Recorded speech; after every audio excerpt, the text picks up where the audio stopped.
पूर्वी कमांड के सभी एयरफोर्स बेस को अलर्ट कर दिया गया है। सिलीगुड़ी में S-400 एयर डिफेंस सिस्टम को भी अलर्ट मोड में रखा गया है। भारत ने तवांग में L-70 एयर डिफेंस गन भी तैनात कर दी है। इसकी तस्वीरें भी थोड़ी देर में हम आपको दिखाएंगे। LAC पर जमीन से लेकर हवा तक हाई अलर्ट जारी कर दिया गया है।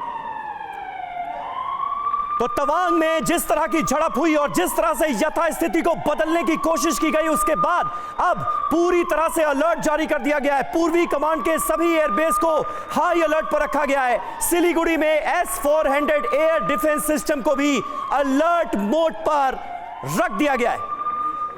और आशीष हमारे साथ जुड़े हुए हैं, जल्दी से चलते हैं उनके पास, उसके बाद फिर मेहमानों का रुख करेंगे। आशीष, अगर आप सुन पा रहे हो, ये जो तैनाती है इसको किस तरह से देखा जाए? ये S-400 वही गन्स हैं जिसका कमाल हम इस वक्त रूस और यूक्रेन की जंग में भी देख रहे हैं।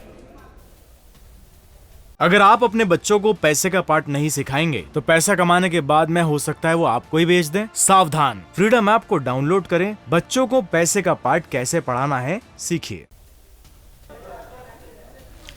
बिल्कुल, यूक्रेन के पास में S-300 है, उसका एक काफ़ी हायर वर्जन है S-400 जो लेटेस्ट भारत ने ऑर्डर किया था। और इसके सेकंड स्क्वाड्रन, पहले स्क्वाड्रन पंजाब में डिप्लॉय की गई थी, सेकंड स्क्वाड्रन को ईस्ट में सिलीगुड़ी कॉरिडोर यानी कि चिकन स्नैक भी जिसे कहा जाता है, वहाँ पर डिप्लॉय कर दिया गया है। और साथ ही वो हाईएस्ट अलर्ट लेवल पर है। साथ ही दर्शकों को ये भी बता दें कि एक दो नहीं, जितने भी फाइटर जेट बेसेस हैं, और मैं नाम के साथ में और फाइटर जेट्स के साथ में दर्शकों को जरूर बताना चाहूंगा ताकि पूरी एक आइडिया लगे कि क्या कुछ अलर्ट लेवल पर है। आशीष आप कंटिन्यू कीजिएगा, लेकिन इस वक्त जो थोड़ी देर पहले आपने L-70 डिफेंस गन्स की तस्वीरें भेजी थी वो भी हम अपने दर्शकों को दिखा रहे हैं। ये देखिए ऊपर जो आपको तस्वीर नजर आ रही है, ये L-70 डिफेंस गन्स हैं जिन्हें तवांग में डिप्लॉय किया गया है इस झड़प के बाद। ये बहुत अहम खबर आशीष सिंह हमारे सहयोगी इस वक्त हमें दे रहे हैं।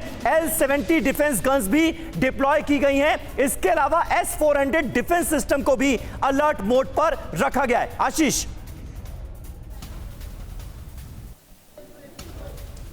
बिल्कुल, देखिए L-70 जो अपग्रेडेड हैं उसे डिप्लॉय किया गया है और ये हाईएस्ट अलर्ट मोड पर है। और जो हम तस्वीर दिखा रहे हैं वो एक्चुअल तस्वीर है इस समय जो तवांग में जो गन्स डिप्लॉय की गई हैं उसमें से एक की ये एक्चुअल तस्वीर है। ये कोई फाइल फुटेज नहीं है, कोई फाइल फोटो नहीं है, ये एक्चुअल इस समय पर जो तैनाती की गई है L-70 एयर डिफेंस गन्स की अपग्रेडेड वाली, उसकी तस्वीरें हैं। दर्शकों को बता दें कि इसको करने की जरूरत इसलिए पड़ी है क्योंकि जो चाइनीज ड्रोन्स, और वो भी स्पेसिफिकली नाम के साथ में हम दर्शकों को बता सकते हैं, विंग लूंग ड्रोन्स, ये जो ड्रोन्स हैं चाइनीज, ये बहुत ज़्यादा अग्रेसिव मनूवर करते हुए और सर्वेलेंस करते हुए दिखाई दिए हैं। अग्रेसिव में स्पेसिफिकली ड्रोन के कॉन्टेक्स्ट में इसलिए कह रहा हूं कि ड्रोन्स को साइड करने के बाद में भी, फाइटर जेट स्क्रैम्बल करने के बाद में भी वो रिट्रीट नहीं कर रहे थे और इसीलिए विंग लूंग ड्रोन्स को काउंटर करने के लिए भी हमने L-70 अपग्रेड एयरक्राफ्ट को रखा गया है। आशीष, ये जो डिप्लॉयमेंट है ये अपने आप में दिखाता है कि बदले हुए भारत का रुख क्या होता है जब उसकी सीमाओं पर जरा सी भी कोशिश कोई करता है। कैप्टन श्याम, लेकिन एक चीज जो मैं आपसे जानना चाह रहा था, हमारे यहां इतने सवाल हो गए, इतना हंगामा हो गया, सदन के अंदर सरकार ने ऑफिशियली बयान भी दे दिया, रक्षा मंत्री आ गए। मैं अभी ग्लोबल टाइम्स के ट्विटर हैंडल को भी देख रहा था, उनके अखबारों को देख रहा था, उनका जो भी अपना सरकारी भोंपू है उनकी तरफ से एक शब्द नहीं आया। चीन ने चू तक नहीं किया इस पे।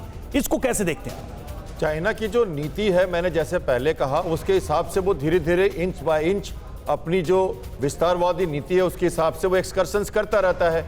तो यहाँ पे उसने एक ट्रायल किया और वो सक्सेसफुल नहीं हुआ, थोड़ी जो बैकफुट पे जाना पड़ा उनको, तो इसको वो क्या कहेंगे? उस कुछ नहीं कहेंगे, फिर से करेंगे, कुछ दिन चुप रहेंगे, फिर से करेंगे, या नपल तोला बयान देंगे। वैसे भी नहीं, लेकिन सर चीन की तरफ से भारत की हर छोटी बड़ी बात पे बड़े बड़े बयान आ जाते हैं, बड़े बड़े दावे आ जाते हैं, गीदड़ भभकियां आ जाती हैं, धमकियां आ जाती हैं और इतना कुछ हो गया। देखिए, मेरा मानना है कि चाइना की नीति अलग है, मीडिया की नीति अलग है। भारत के जो लोग हैं, मेरे ख्याल से ये जो हो रहा है ना, जैसे एक्सकर्शन हुआ, इस पे सेना ने अपना जवाब दिया, लोग काफी आक्रोश हो गया पूरे भारत में, कन्वेक्शन कंडक्शन मेथड की तरह ये ट्रिगर हो गया, ये हम मैरीटाइम सेक्टर तक नीचे तक चले गए, लड़ाई की तैयारी, मतलब हम अपनी डिटरेंस दिखा रहे हैं, ये सब सही है। ये होते रहना चाहिए। नहीं सर, एक बड़ी बात यह कही जा रही है कि आशंका अभी भी बरकरार है। लद्दाख से लेकर अरुणाचल प्रदेश तक अलर्ट जारी किया गया है। लेफ्टिनेंट जनरल वीके चतुर्वेदी, इस बात को आप कैसे देखते हैं कि पूर्वी कमांड के सभी एयरबेस को अलर्ट मोड पर रखने के निर्देश जारी किए गए? मतलब क्या है इसका, अगर आप हमारे दर्शकों को आसान अल्फाजों में समझा पाए। समीर, चीन एक ऐसा देश है जिसकी विश्वसनीयता बहुत लो है और कोई भी उसकी किसी भी एक्शन के ऊपर एकदम रिएक्शन नहीं कर सकते। हमको सतर्क रहने की बहुत जरूरत है। राइट। और ये सतर्कता ही जो अभी डिप्लॉयमेंट हुआ है, हो सकता है ये पार्ट ऑफ एक्सरसाइज हो जो 15 तारीख से शुरू हो रही है 2 दिन के बाद, वो भी हो सकता है। लेकिन उसके साथ साथ हमको सतर्क रहने की बहुत जरूरत है। राइट फ्रॉम ईस्टर्न लद्दाख से अरुणाचल प्रदेश, एक ऐसा देश जो कि LAC को परसेप्शन में बदल के रखना चाहता है और उसको डिमार्केट नहीं करना चाहता, ऑथेंटिकेट नहीं करना चाह रहा। 1996 से भारत इसके पीछे पड़ा हुआ है कि हम अपने LAC को डिमार्केट कर दें, इसको ऑथेंटिकेट मैप्स एक दूसरे से एक्सचेंज कर लें, लेकिन वो जानबूझ के नहीं चाहता क्योंकि उसकी जो मंशा है, इरादे हैं, वो नेक नहीं है। नहीं, लेकिन सिंह सर, अगर 62 की बात करें, देखिए जब भी भारत चीन की बात आती है तो 62 का जिक्र जरूर आ जाता है। 62 में चीन की तरफ से ये एरियाज थोड़ी देर के लिए ऑक्यूपाई किए गए, लेकिन फिर वो भारत के पास आया। तो जो चीज उस समय सॉल्व हो गई थी, उसको इतने लंबे समय तक खींचने के पीछे क्या मकसद हो सकता है, क्या मंशा हो सकती है? देखिए, चीन जो है हमेशा से भारत को अपना प्रतिद्वंदी समझता आया है एशियन रीजन में।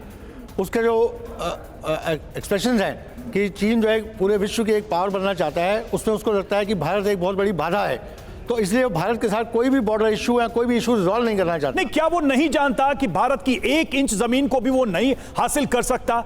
अब ये वो भारत नहीं, ये तो मैसेज बहुत क्लियर पिछली बार ही मिल गया था। बिल्कुल 100% जानता है, लेकिन इसके जानने आप देखिए वो क्या कर रहा है। वो एक जिसे बोलते हैं लक्ष्मण रेखा को क्रॉस नहीं कर रहा है, वो पास आता है फिर दूर चला जाता है। ठीक है सर। अगर आप अपने बच्चों को पैसे का पार्ट नहीं सिखाएंगे तो पैसा कमाने के बाद में हो सकता है वो आपको ही बेच दें। सावधान, फ्रीडम ऐप को डाउनलोड करें, बच्चों को पैसे का पार्ट कैसे पढ़ाना है सीखिए।